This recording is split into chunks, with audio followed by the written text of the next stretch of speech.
కాశీ అనగానే మనకెవరు యాదకొస్తారు? శివుడు గుర్తొస్తాడు.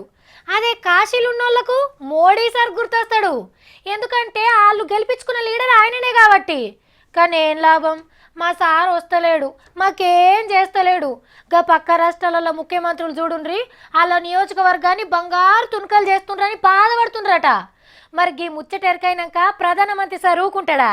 రికాం లేకుండా రికార్డుల మీద రికార్డులు కొట్టే మోడీ సారు మళ్ళో రికార్డు కొట్టేసిండు. అగో మళ్ళా ఇంకో దేశం పోయిందా ఏంది అని అనుకోకుండ్రి. ఈ తాప ఆయనను గెలిపించిన కాశీకి పోయి పబ్లిక్ సేవల ధరించి రికార్డులకెక్కిండు. 8,000 మందికి 3 పయ్యల సైకిళ్లు వంచిండు ఒక్కపారే. గులాబీ పువ్వులు తీసుకునుడు గంట కొట్టి పంపించుని నడిచింది. చెవులిన వడనోళ్లకు మిషన్లు, కండ్లు లేనోళ్లకు ఇసర కట్టెలు కొనిచ్చిండు. ఎవలెవలికి ఏమేం కావాలో అవన్నీ ఇప్పించిండు. ఇట్లా 25,000 వస్తువులు ఒక్కపారే ఇంకెవ్వలు వంచలేదట ఇప్పటిదాకా.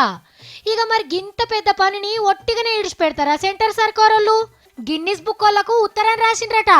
మోడీ సార్ కొత్త రికార్డ్ని పుస్తకంలోకి ఎక్కించి దునియాకు చెప్పుండ్రని. వాళ్ళు ఇప్పుడు అదే పని మీద ఉండ్రట.